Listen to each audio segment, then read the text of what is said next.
to make my story short, as my testimonies, in taking this Acid Guard Plus, may nakilala ako, mga estudyante ko, si Seth. Ay, Seth, anak. So, ako kasi every quarterly kasi nagpapa-check up sa school, sa Viscas dati. When I was part-time instructor. Cholesterol bad, good cholesterol, matataas, acidic pa, hypertensive, blood sugar, lahat-lahat na. That's why ang pinaka-diagnose sa akin is fatty liver. So, takot na takot ako that time. Nagtanggal lang yung takot ko nung mag-inom ako ng Acid Guard Plus. Kasi, recently, malalaman na ng estudyante ko na magtuturo na ako sa Camarines Norte State College next week. Normal lahat yung mga laboratories ko. Emotionally speaking, because of the assistance and encouragement, strong encouragement of my nephews and niece, namely Jaime Katubig, tsaka si Ma'am Simon.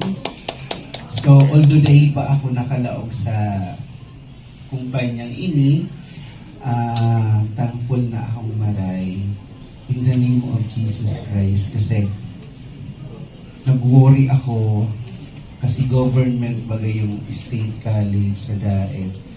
Kay Puhan, normal ka boss. Siyempre, matukdo ka sa mga aki. Di ka pwedeng may mga hilang-hilang kapag matik-matik. Nagiriraw po ako.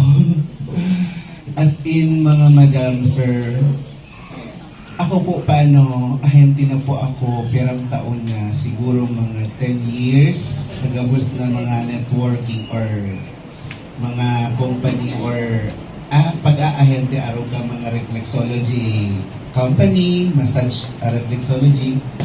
Day po ako nakakadakol ng customer para sa pag-pressure or pag-pirit sa inga.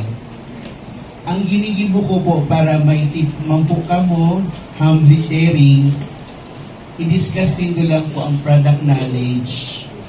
Then without pressuring them to buy that product, you can convince them to patronize it whether they like it or not, as long as it is beneficial to our health. Yes. Kasi since health is wealth, kailangan natin na gawin muna sa atin bago natin i-share sa iba. We cannot help or we cannot do anything if we don't have. Am I right? Yes. Wala tayong maitutulong kung hindi muna natin matulungan yung sarili natin. Kaya first and foremost, mga madam and sir, although hindi pa ko in or sooner, later, or sooner than later, the soon is the latest, makikilala nyo na ulit ako, humbly sharing, speaking in front of you. So, thank you very much, of course, first, to our Almighty God, kasi siya ang pinaka main source of our strength, belief, and of course, our success in the near future. So, thank you very much, ma'am, sir. Mabuhay tayo lahat. Let's take or intake our Acid Guard Plus. God bless us all. Thank you, sir.